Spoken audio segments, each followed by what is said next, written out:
Hey, what's up guys? It's my birthday tomorrow. I was just walking by this car here in Mexico. I lived in this exact car for about 5 months, 11 years ago when I was in the US right after I got divorced. And I put a bed in it, I put insulation in it. It was actually pretty comfy, but it makes me think I've come a pretty long way from being 26, just divorced, having slept with one girl in my entire life, not knowing what I was gonna do for work, for a profession, and to now having a lifestyle where, you know, like a lot of people message me and they're like, I would love to live the life that you have. You're my hero. How did you do this? It's so cool. and I'm not trying to brag because the point of this video is I'm about to turn 37 and I still feel like I don't have anything figured out. The unavoidable problem is, and Mark Maron talked about this in The Subtle Art of Not Giving a Fuck, the problem is people are problem finding machines. So whatever issues you have in your life, the volume of those issues basically gets turned up until those are a 10. And then if you get those issues sorted out and those are quiet now, you might think, oh, it's nice and quiet, there's no more issues. But your brain's gonna ratchet the volume up again until those little quiet little issues you didn't even notice before are suddenly now a 10. And then somebody looking at your life, if they haven't had their volume turned up successively, they're like, that guy has no problems in his life at all. What the fuck is he complaining about? He should be 100% happy. Because that person can't hear your problems because they haven't had their volume knob turned up several times over the course of their life. And this situation sucks. Like, sucks.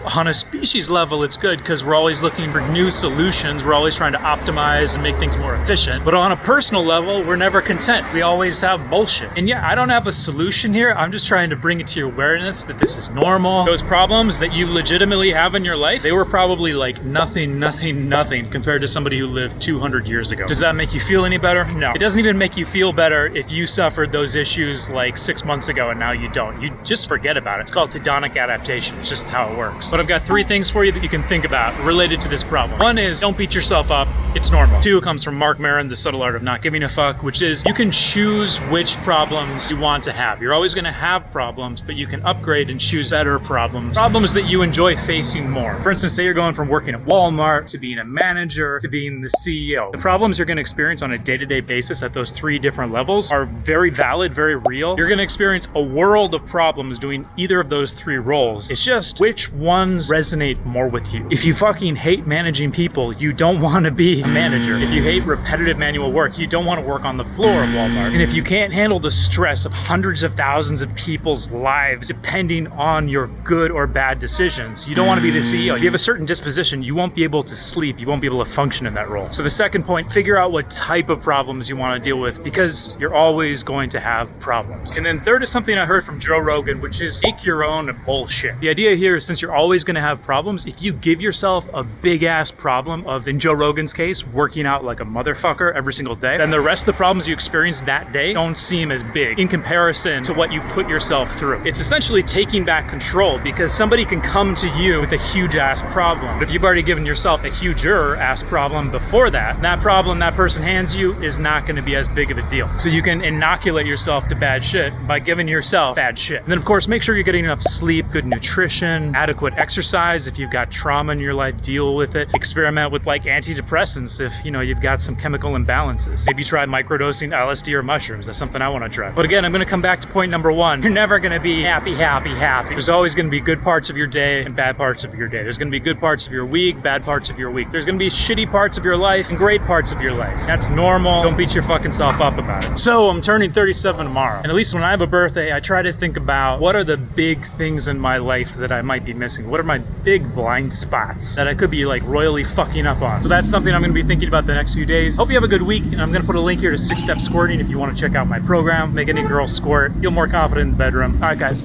Ciao.